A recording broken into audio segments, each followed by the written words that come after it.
भिवानी के हारटोन IT professional welfare association संबंधित BMS के आह्वान पर आज हरियाणा विद्यालय शिक्षा बोर्ड में आईटी प्रोफेशनल कर्मचारी एकत्रित हुए और मांगों को लेकर चर्चा की। आपको बता दें कि इस दौरान उनका कहना था कि 21 जुलाई को पंचकूला में आईटी कर्मचारियों द्वारा प्रदेश स्तरीय आंदोलन किया जाएगा, तो वहीं कल 18 जुलाई को सामूहिक अवकाश लेकर विधानसभा क्षेत्र के विधायकों को अपना मांग पत्र देंगे। इस मौके पर उन्होंने बताया कि आईटी प्रोफेशनल कर्मचारी कई वर्षों से अपनी मांगों को लेकर संघर्ष कर रहे हैं, लेकिन सरकार उनकी मांगों को अनदेखा कर रही है। इसी को लेकर काली पट्टी बांधकर विरोध किया जा रहा है। इसके साथ ही मांगों को लेकर आगामी रणनीति तैयार की है। इसके उपरांत मुख्यमंत्री कार्यालय तक मार्च किया जाएगा और अपनी नियमितीकरण की पॉलिसी बनाने सहित अन्य मांगों को पूरा करवाने के लिए ज्ञापन भी सौंपा जाएगा।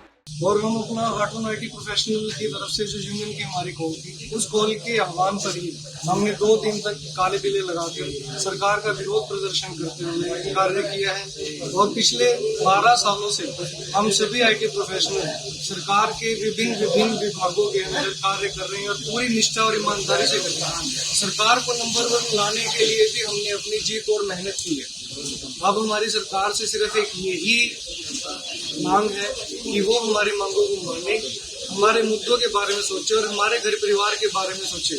और हमारा सिर्फ और सिर्फ एक ही है कि हमें नियमित किया जाए, हमें रेगुलर किया जाए। हम सब हार्टोन के माध्यम से यहाँ जो लगे हुए हैं और हरियाणा के विभिन्न विभागों में 5 से 6 हज़ार बंदे हार्टोन के माध्यम से लगे हुए हैं। और हमारी हरियाणा सरकार से एक ही मांग है कि हमारी सेवाएं नियमित की जाए। हम पिछले 12 वर्षों से विभिन्न विभागों में हमारी सेवाएं दे रहे हैं, जिनमें डाटा एंट्री ऑपरेटर हैं और अपने प्रोग्रामर हैं और भी कई पोस्टें हैं हमारे हार्टोन के माध्यम से। हार्टोन एक हरियाणा सरकार का उपक्रम है और उसमें एक पारदर्शी तरीके से हमारी परीक्षाएं लेकर हमें यहाँ नियुक्त किया गया था।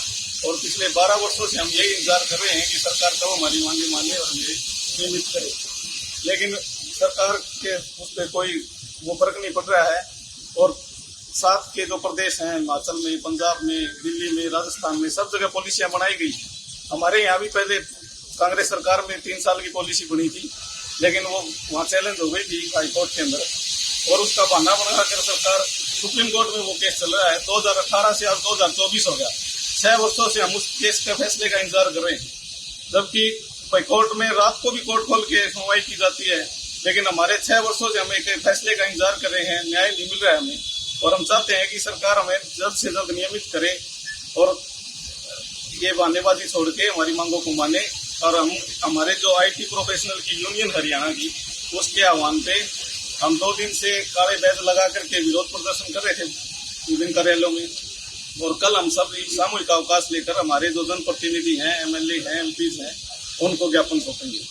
और उसके बाद में हम 21 तारीख को पंचकूला में मुख्यमंत्री आवास का घेराव करेंगे और वहाँ अपनी मांगे रखेंगे। हमारी सरकार से एक ही मांग है कि हमें नियमित किया जाए। पिछले उससे हमें ना तो कोई सम्मानजनक वेतन मिल रहा है। हमारा वेतन 3 वर्षों में रिवाइज होता था, जो भी महंगाई भत्ता होता था, सरकार जो महंगाई भत्ता देती थी तो उसके हिसाब से हमारा वेतन रिवाइज होता था। वो भी हमारा पिछले 4 सालों से पेंडिंग है। लगातार फाइल कभी कुल्लर जी के पास, कभी किसी के पास, ऐसे ही ऑब्जेक्शन पे ऑब्जेक्शन हो रहा है। तो आप भी आपकी मांग समाधान है। हम सर वहाँ अनिश्चितकालीन वहाँ बैठेंगे पंचकूला। 21 तारीख का हमारा सभी जो स्टेट की यूनियन के आह्वान पे जितने भी हरियाणा के आईटी प्रोफेशनल हैं, सभी हम 21 तारीख को पंचकूला मुख्यमंत्री आवास पर एकत्रित होंगे और वहाँ अपना प्रदर्शन करेंगे और अपना एक शांतिपूर्ण धरना करते हुए मुख्यमंत्री के समक्ष अपनी मांगे रखेंगे। और अगर हमारी मांगे नहीं मानी जाती है तो हम वहाँ अनिश्चितकालीन बैठने का निर्णय दे सकते हैं, जो भी हमारी स्टेट कार्यकारिणी करेगी उस हिसाब से। तो सर हम कल तो हम सामूहिक अवकाश पे हैं और अगर 21 तारीख के बाद में अगर कोई वो निर्णय होता है तो हम जो भी हमारी यूनियन का निर्णय होगा फिर उस पर हम चाहे पेन डाउन भी जाना पड़े या निश्चितकाल भी जाना पड़े, हम जाने के लिए।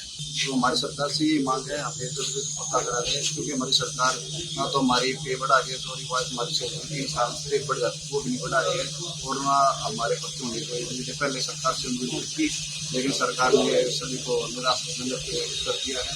सरकार मतलब चाहती है तो हमें वहाँ कर सकते हैं, क्योंकि हमारी जो भर्ती है वो अच्छे जो कहते हैं जो पूर्ण रूप से जो तरीका होता है भर्ती का, उससे हम आए हुए हैं यहाँ पे। तो सरकार से वैसे ही मांग हमसे साथियों को, क्योंकि किसी को 12 साल हो, किसी को 8 साल, किसी को 10 साल, हमें सबको पक्का किया जाए। हमारा ये रुख है। अभी तो हमें कल सभी विधायकों को और डीसी को ज्ञापन दे रहे हैं कल, और उसके बाद अगर नहीं हुआ तो फिर आगे की कार्रवाई 21 तारीख को हमारी मीटिंग है वहाँ पे प्रिंसिपल, वहाँ पे जो उनका रुख होगा प्रधान का, वहाँ से उनका आगे पहले भी देखा हुआ अपने MP के इलेक्शन में 5 सीट हुई है सरकार की, 5 कांग्रेस की आई है, वो बेरपी कोई भी कर्मचारी हुआ किसान सरकार से कुछ नहीं है, और इसका खामियाजा सरकार को भुगतना पड़ेगा 5 साल के बाद इलेक्शन में करना पड़ेगा। दैनिक सवेरा के लिए भिवानी से अभिषेक ठाकुर की रिपोर्ट।